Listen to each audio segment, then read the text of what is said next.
আসসালামু আলাইকুম। কুইক ফিক্সের পক্ষ থেকে নতুন একটা ভিডিও নিয়ে আসলাম। এটা হইল iPhone 11।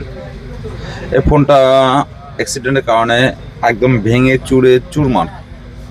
Motherboard, battery, display, body, everything সব ইস প্রবলেম। যাই হোক, উনি আমাদের ভিডিও দেখার পর উনি জামালপুর থেকে আমাদেরকে ফোনটা কুরিয়ার করে। যাই হোক, আমরা ফাইন্ড আউট করার পর দেখি আসলে এ টু জেড সবই প্রবলেম।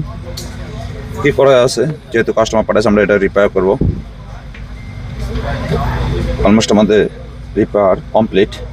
এই ধরনের কোনো যদি সমস্যা হয়ে থাকে কারোর, তাহলে অবশ্যই আমাদের সাথে সরাসরি যোগাযোগ করতে পারেন। শুধুমাত্র মানে মাদারবোর্ডে সিপিইউ আইসি, ইপি রোম এগুলো শুধু মানে ওকে থাকে, তাহলে আপনার যে কোনো প্রবলেম ভাঙা চূড়া যাই হোক না হোক আমাদের সাথে সরাসরি যোগাযোগ করবেন। আশা করি কমপ্লিট করে দিতে পারবো। এই ধরনের সার্ভিস পেতে হলে অবশ্যই আমাদের সাথে যোগাযোগ করবেন। আমাদের location Hatipur মোতালা plaza, 307 number shop and 400 M1। আমাদের সাথে সরাসরি যোগাযোগ করতে পারেন হোয়াটসঅ্যাপ, ইমো, মেসেঞ্জার, ফেসবুক, যে কোনো সাইটে আমাদের সাথে যোগাযোগ করবেন। আসসালামু আলাইকুম।